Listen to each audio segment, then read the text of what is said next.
അറസ്റ്റിലാകുന്ന മന്ത്രിമാരും മുഖ്യമന്ത്രിമാരും ഉൾപ്പെടെയുള്ള ജനപ്രതിനിധികൾ 30 ദിവസം കസ്റ്റഡിയിൽ കിടന്നാൽ സ്ഥാനം നഷ്ടമാകുമെന്ന് നിർദ്ദേശിക്കുന്ന ഭരണഘടനാ ഭേദഗതി ബില്ലിനെതിരെ പ്രതിപക്ഷം. ബിൽ അവതരിപ്പിക്കാനുള്ള കേന്ദ്ര നീക്കത്തിനെതിരായ പ്രതിഷേധത്തിൽ പാർലമെന്റ് നിരവധി തവണ തടസ്സപ്പെട്ടു. വോട്ട് ചോരിയെ മറികടക്കാനാണ് ബിൽ കൊണ്ടുവരുന്നത് എന്ന് കോൺഗ്രസ് വിമർശിച്ചു. ഗുരുതര കുറ്റകൃത്യങ്ങളുടെ പേരിൽ പ്രധാനമന്ത്രി, കേന്ദ്രമന്ത്രിമാർ, മുഖ്യമന്ത്രി, മന്ത്രിമാർ എന്നിവർ 30 ദിവസം തടവിൽ കഴിയേണ്ടി വന്നാൽ അവർക്ക് സ്ഥാനം നഷ്ടമാകുമെന്ന് വ്യാഖ്യാനിക്കുന്നതാണ് ആഭ്യന്തരമന്ത്രി അമിത്ഷാ അവതരിപ്പിക്കുന്ന ബില്ല്. 5 വർഷമെങ്കിലും തടവ് ലഭിക്കാവുന്ന ഗുരുതര കുറ്റകൃത്യങ്ങളിൽ അറസ്റ്റ് ചെയ്യപ്പെട്ടവർ 30 ദിവസം പോലീസ് കസ്റ്റഡിയിൽ കഴിയുന്ന സാഹചര്യമുണ്ടായാൽ പോലും ഇവരെ 31-ാം ദിവസം നീക്കം ചെയ്യാൻ പ്രധാനമന്ത്രിക്ക് രാഷ്ട്രപതിയോട് ശുപാർശ ചെയ്യാം. ശുപാർശ ചെയ്തിട്ടില്ലെങ്കിലും തൊട്ടടുത്ത ദിവസം സ്ഥാനം നഷ്ടമാകും. പാർലമെന്റ് വർഷകാല സമ്മേളനം നാളെ അവസാനിക്കാനിരിക്കെയാണ് ബില്ല് അവതരിപ്പിക്കാൻ സർക്കാർ തിരക്കിട്ട നീക്കം നടത്തുന്നത്. സഖ്യകക്ഷികളെ വിരട്ടാനും പ്രതിപക്ഷ സംസ്ഥാനങ്ങളെ വേട്ടയാടാനും വേണ്ടിയാണ് പുതിയ ബില്ലെന്ന് AICC general secretary KC Venugopal വിമർശിച്ചു. അവരുടെ ഒപ്പം നിൽക്കുന്ന സഖ്യകക്ഷികളെ ഇത് കാണിച്ച് പേടിപ്പിക്കാനും അതിനു വേണ്ടിയിട്ടുള്ള ഒരു വിരട്ടാൻ വേണ്ടിയിട്ടുള്ള ബില്ലുമാണ് ഇത് ചവറ്റുകൊട്ടയിലേക്ക് എറിയപ്പെടുന്ന ബില്ലായിരിക്കും എന്നുള്ള കാര്യത്തിൽ സംശയം വേണ്ട.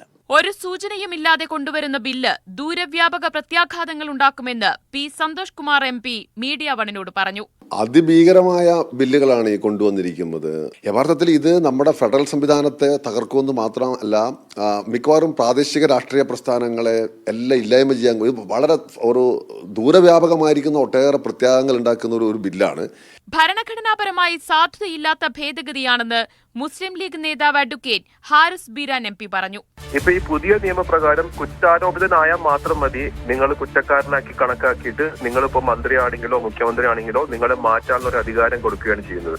അത് നമ്മളുടെ നിയമ സംവിധാനത്തെ തന്നെ അട്ടിമറിക്കുന്ന രീതിയിലുള്ള ഒരു പുതിയ ഭേദഗതിയാണ് ഇപ്പോൾ കൊണ്ടുവരുന്നത്. ബില്ലിനെ പല്ലും നഖവും ഉപയോഗിച്ച് എതിർക്കുമെന്ന് CPM പ്രതികരിച്ചു. പാർലമെന്റിനകത്തും പുറത്തും ശക്തമായ പ്രതിഷേധമൊരുക്കാനാണ് പ്രതിപക്ഷ പാർട്ടികളുടെ നീക്കം. Media one, Delhi.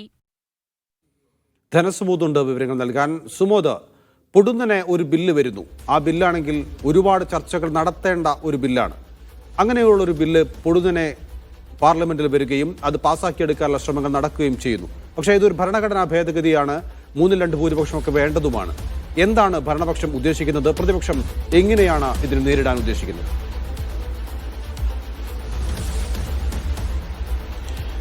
ലൗഫൽ, ഈ ബില്ല് ഒരു കാരണവശാലും സഭയിൽ അവതരിപ്പിക്കാൻ അവസരം കൊടുക്കില്ല എന്ന് തന്നെയാണ് പ്രതിപക്ഷത്തിന്റെ തീരുമാനം. അതുകൊണ്ട് തന്നെയാണ് രാവിലെ 11 മണിക്കും 12 മണിക്കും സഭ ചേർന്നപ്പോഴെല്ലാം നടുത്തളത്തിലിറങ്ങി സാധാരണ സ്പീക്കർ ചെയറിൽ ഇരുന്നതിന് ശേഷമാണ് ബഹളമുണ്ടാക്കുന്നത്. ഇത് അതിനു മുമ്പ് തന്നെ വലിയ തരത്തിലുള്ള ബഹളമുണ്ടാക്കുകയും അങ്ങനെ സഭ പിരിയുകയായിരുന്നു ചെയ്തിരുന്നത്. മാത്രമല്ല PSC ചെയർമാൻ കൂടിയായിട്ടുള്ള KC വേണുഗോപാൽ ഒരു തടസ്സവാദം ഉന്നയിച്ചുകൊണ്ട് ഒരു നോട്ടീസ് നൽകിയിട്ടുണ്ട്.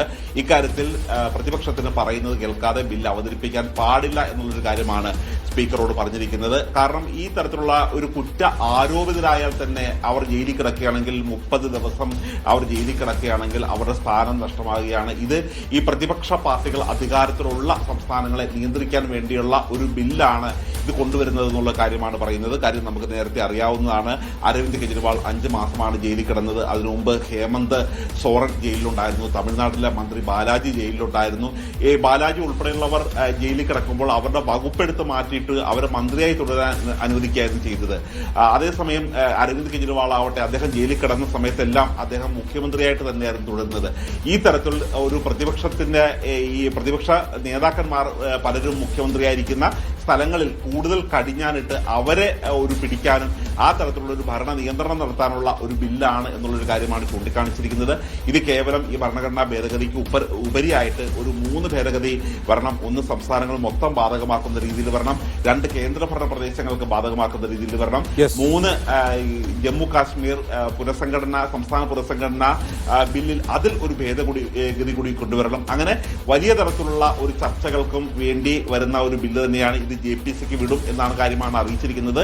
പക്ഷേ എന്തായാലും ബില്ല് അവതരിപ്പിക്കാൻ തങ്ങൾ അനുവദിക്കില്ല എന്ന നിലപാടിൽ തന്നെയാണ് പ്രതിപക്ഷ പാർട്ടികളുള്ളത്.